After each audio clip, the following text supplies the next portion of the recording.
Good morning, gun people. Man, I love a good Texas morning. I got out here earlier, fed the horses, and it was so quiet. The sun was coming up. It was nice. It's still pretty quiet out here. I'll start yelling here in a minute. Why are you always yelling at the camera? Shut up! We're going to talk about sovereign citizens. I haven't had a cup of coffee in a couple months.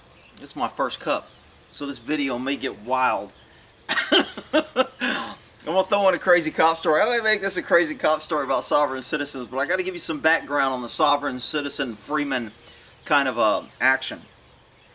So when people talk about sovereign citizens or freemen, or they also, the FBI and the government call sovereign citizens constitutionalists, patriots, people that don't trust or like government.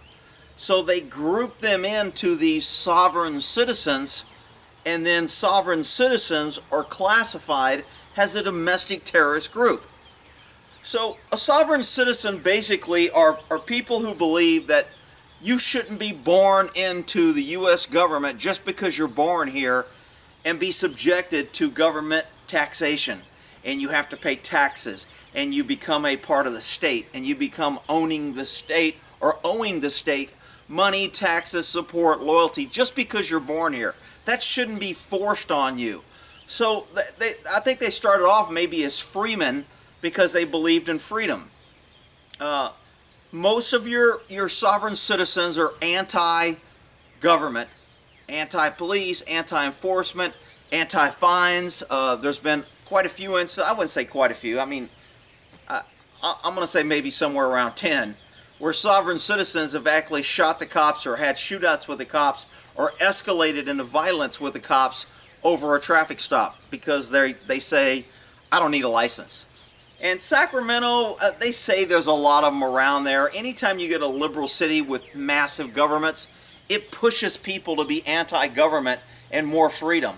So then they get to classify you as an extremist, a constitutionalist, one of those freedom fighter, patriot crazy people. Also, Christians are lumped in to sovereign citizens. If they believe in God, a lot of your sovereign citizens believe in God.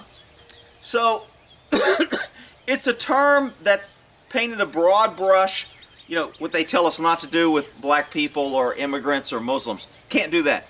White people, broad brush is fine. So if you're Christian, if you believe in freedom, if you're a constitutionalist, if you think government is inherently crooked, if you think big government is bad, taxation is bad, if you think government's out of control, well then you could be broad brushed into one of those freeman type people, those sovereign citizen, those domestic terrorists. Now there were some cops that, and we always, when you're in police work, you're always getting these briefings and ongoing training. Government likes to spend money, so they always send cops to training seminars. So anybody that can set up a training seminar, cops get a couple days off, they get to go bullshit with other cops, have coffee, chill out, get away from the stress of the job, get away from stopping and dealing with idiots, stay in a hotel, drink, get drunk at night, and call it training. And then you have idiots out there that say, cops need more training. Look, cops don't need more training. Dan McCaddy, 6-7 months, it's just, cops don't need more. Training is not the issue. Mindset, belief, programming, indoctrination, brainwashing, thinking taxation, collecting revenue, thinking, that's the problem. It's not training. So, you go to these trainings and they're always talking about these different terrorist groups. The first day or the first 4 hours will be on motorcycle gangs, and they'll talk about the Banditos and the Hells Angels and all the other groups that are out there that are all connected to motorcycle gangs. And they'll tell you how dangerous they are and how they did this to the cops and how they did a search warrant and they found guns. And they're always programming and pushing cops to think, man, all those motorcycle gangs are all bad. And then the next one will be your, drug cartel. Oh, they're selling drugs and they're infesting the children and they're a big dangerous group, and then they'll do domestic terrorists. Oh, those white supremacists and I don't even know if I ever had one about the Black Panther. I don't think you can call anybody black anything bad without being a racist. So, you know what? I take it back. We did, when I was doing gangs, at gang conferences, they go over all the different gangs, and a lot of your gangs are black. Oh, Rick, that's a shocker. How can you say that? Well, yeah, because it's fact, and facts are not popular, and neither is the truth. So when we did gangs, a lot of your gangs, the Black Guerrilla Family, your Crips, Bloods, there's a lot of black gangs, there's a lot of Hispanic gangs, there's some white gangs, but there's not as many, I would say, white gangs as there are black and Hispanic gangs. But you can't say that, Rick, because you're racist. And truth is racism. So training's not the issue, and then they would go into, of course, McVeigh, when I think it was McVeigh that blew up the Oklahoma building. They said he claimed to be a sovereign citizen. I don't know if he claimed a sovereign citizen. He claimed being a free man. He liked freedom in the Constitution. He didn't like government expansion control. He was anti-government. Hell, I guess that makes me a sovereign citizen. Aw, shit. There's another check mark. We got this damn Rick Gore on all these terrorist checkpoints. Now we got to add him to the sovereign citizen check. Whatever. Freaking government ain't got nothing else better to do. Put me on freaking lists. All right, so I'm anti-government. I think people ought to push back against government. Does that make me a freeman? A sovereign citizen follower? I'm a dangerous domestic terrorist? Whatever. Look. There are cops out there that believe the sovereign citizen is a real threat. And I'm going to get to this crazy cop story now with this one freaking pink panty lieutenant we had in our office. I talked about him before. I forgot what I called him. Smuckatelli or... Hell, I forgot the name I used for him without using his real name. I don't want to embarrass his kids because he's such a goober. And his wife worked for the office too, and she didn't do shit either. They hired her because she got fired at another agency and couldn't get hired. And so they hired her. And then she did all these freaking cases and didn't do any reports, and she was 6 months, so they had to move her out of position and put some other cop in there, and all the other investigators had to take so many cases and catch up on the reports and do the filing because she was so backlogged. Then after all the cases were caught up, they moved her back in there again. I'm like, are you kidding me? But they were both friends with the chief, and they drank together, and they partied together, and so, work and knowledge and doing your job never counts, and that's why government is such a joke. But anyway, I digress. Damn anti-government sovereign citizens thoughts popping into my head. It's the coffee. Coffee's on the domestic terrorist list. It makes people think. All right. So this knucklehead, he gets involved in some case. And I mean, I think his case was arresting kids who were buying cigarettes underage. He would go to the high school because a lot of people say he was a pervert, drive his car around a high school for no reason, always picking up girls, all kind of issues with women. You made me heard talk about him. We found his computer with bestiality and child porn, and the chief erased it. But anyway, that was another crazy cop story.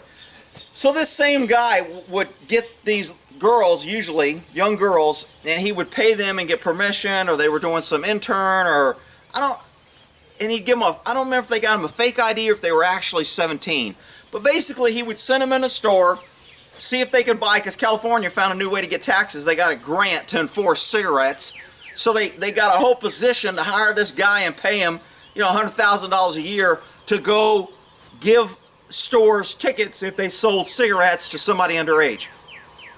So somehow in his dealings, he got involved with some sovereign citizens. And they said they were going to arrest him, and they were after him. Because sovereign citizens don't really believe in the federal government and the government power, but they believe in the people power. So they say they can swear out their own warrant. And some of them are crazy and whacked, just like in all groups. You've always got the crazy on the edge. Some people say I'm crazy right.